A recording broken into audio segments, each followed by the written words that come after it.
أحب الصالحين ولست منهم لعلي أن أنال بهم شفاعة. بسم الله الرحمن الرحيم.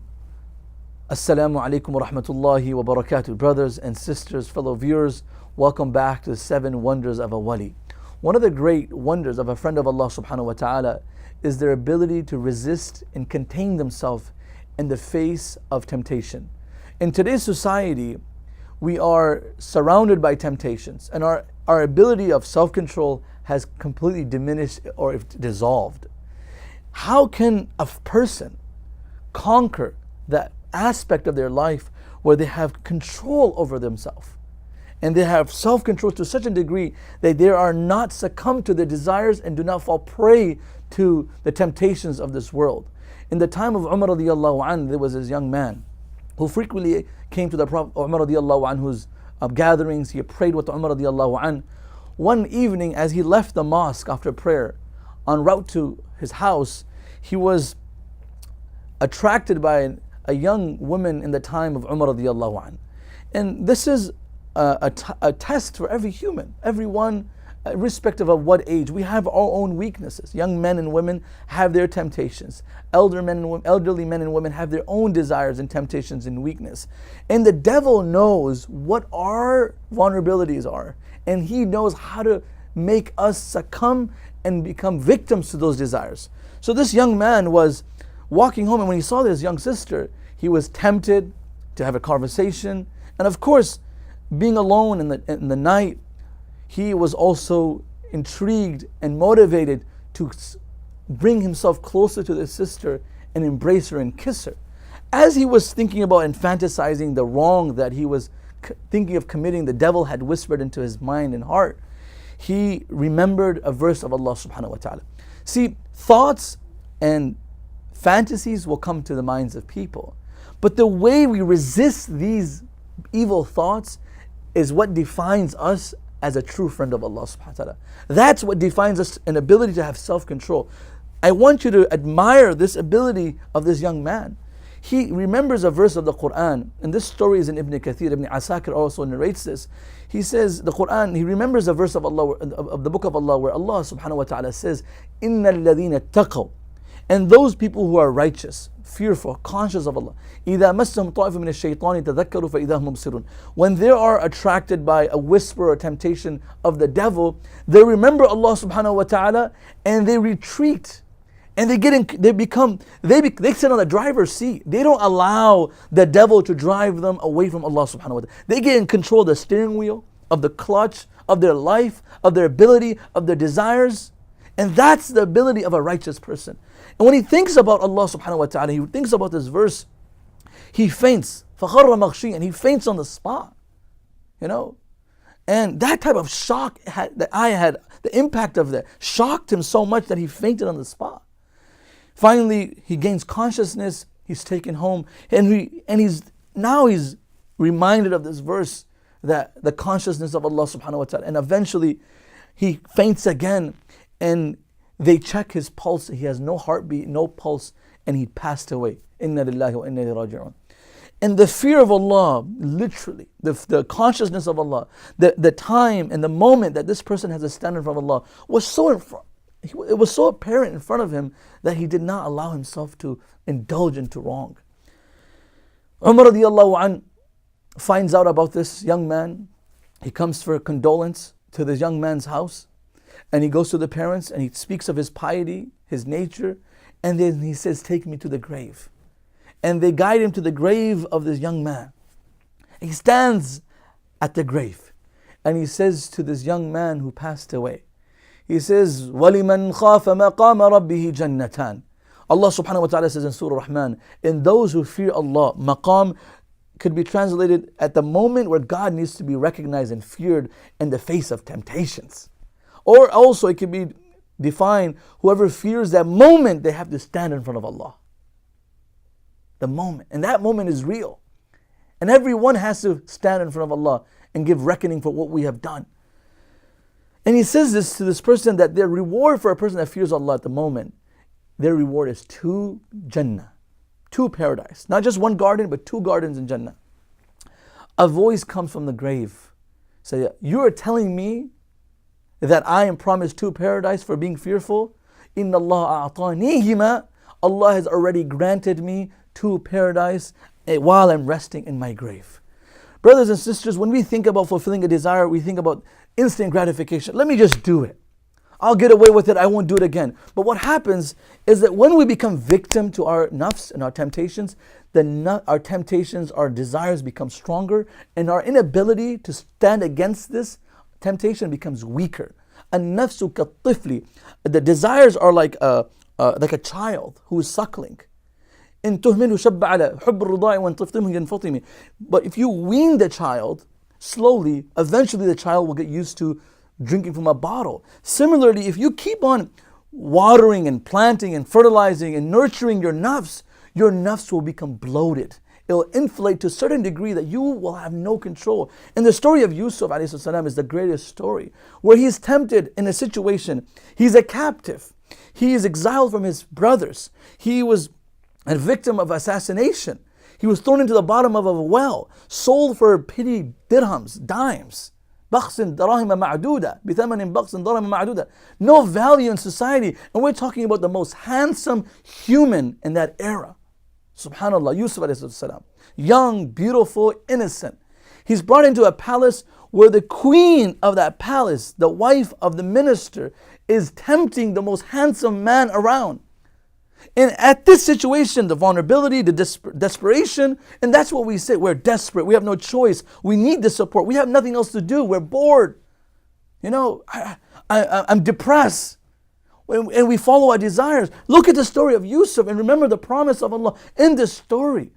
He steps away. قَالَ مَعَاذَ اللَّهِ. No way, I am not going to surrender to a call that will make my Allah displeased with me. What does he do? He walks away. He steps back. He has to walk through locked doors. Brothers and sisters, we just have to lock our phone. We just have to turn off our screen. We just have to close that chat room. We just have to walk away from friends that are tempting us. He had to walk away from 7 doors which were locked and sealed to stand for his own discipline, for his own principles. Can we not do that? In reward for this, he walks away from a temptation. Years later, Allah promises him and grants him the throne of Egypt. Brothers and sisters, we walk away from our nafs. We may not get a throne in this world. We may not be recognized in the eyes of people for our self-sacrifice. But on the day of judgment, Allah subhanahu wa ta'ala not only guarantees us a throne, Allah subhanahu wa ta'ala says, إِنَّ الْمُتَّقِينَ مَفَازًا. For the righteous there is paradise. حَدَائِقَ وَعَنَابًا. إِنَّ الْمُتَّقِينَ فِي جَنَّاتٍ وَنَهَرٍ. سَارِعُوا إِلَى مَغْفِرَةٍ مِّن رَبِّكُمْ وَجَنَّةٍ الْأَرْضِ وَالسَّمَاوَاتِ وَالْأَرْضِ أُعِدَّتْ لِلْمُتَّقِينَ. Allah has prepared for the righteous gardens, rivers flowing beneath. It's not just a throne, it's a pleasure of Allah and displayed by His mercy in lavish entertainment in paradise. So brothers and sisters, there needs to be an ability to have self-control. And one of the things that people struggle with is, how do I develop self-control? Where do I start? I'm become weak. I can't even resist myself away from when I'm looking at my phone, I'm just constantly going through the feeds. When I'm watching movies, just all day, all night. Brothers and sisters, mothers and fathers, children, everyone that's listening, sister and father, and everyone that has their own needs and temptation, we have to understand. For youth, it might be an opposite gender. For adults, it might be something else. The temptation of earning haram, the temptation of backbiting, anger. People get angry and they lose control. Where is the self-control? If your spouse is talking to you and you don't agree, there's no need to become angry where you lose your sense and consciousness. Allah is watching. Don't disrespect someone. Don't show a form where you serve injustice to another individual. So brothers and sisters, there are methods. Even psychologists, they prescribe. But the greatest method is a method that Allah has prescribed. And that one is siyam, fasting in the month of Ramadan. You are literally, everyone has been given an order of God to stay away from lawful food, lawful drinking, and engaging in relationship for a span of time that there's a curfew for 17, 18 hours in summer. And that helps build a resistance against a temptation which is lawful. Thus, it should help everyone to build such a resistance against things which are unlawful. If you can resist from things which are lawful for a certain period of the day, you should be able to build such a quality and ability to stay away from wrong, the stamina to stay away from wrong.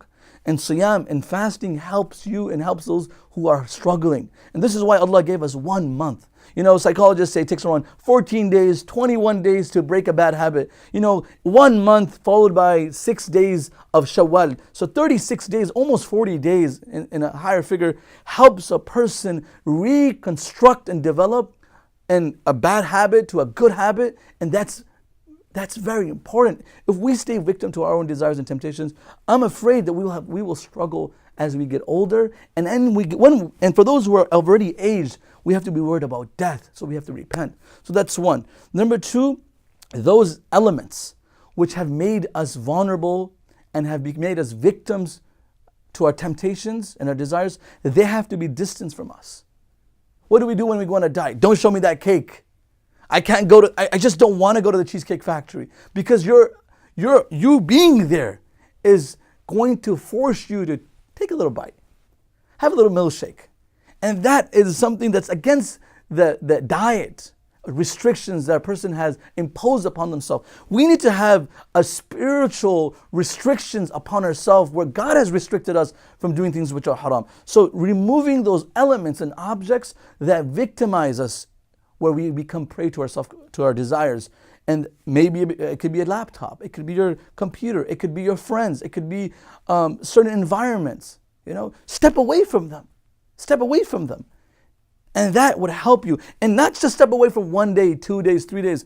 There needs to be a form of rehab where you are built as a resistance. Even after recovery, someone that was addicted to alcohol, even after some form of recovery, they're still vulnerable to that sickness.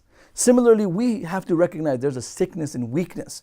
We have to go through a rehab, and fasting is a great form of rehab. So number two, remove those objects from your life. Number three, consult someone that can help you, that can advise you, that can give you the understanding of importance of purpose. So consulting someone that can help you, a righteous person, even a parent, a friend, and someone that sincerely loves you.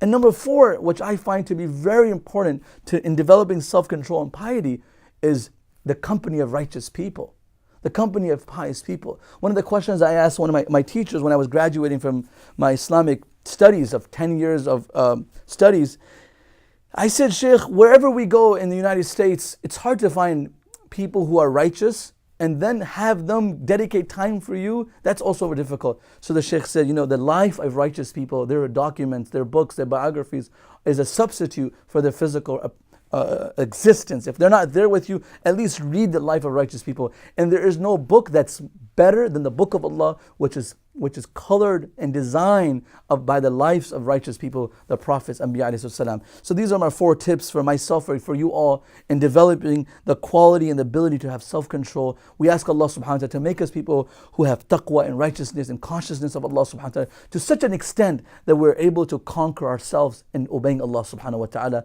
And we can't do this without the help of Allah. وَمَا تَوْفِيقِي إِلَّا بِاللَّهِ. We seek Allah's help for all good, and we seek Allah's help in preventing us from evil. Jazakumullahu khair wa akhiru da'wan alhamdulillahi rabbil alameen.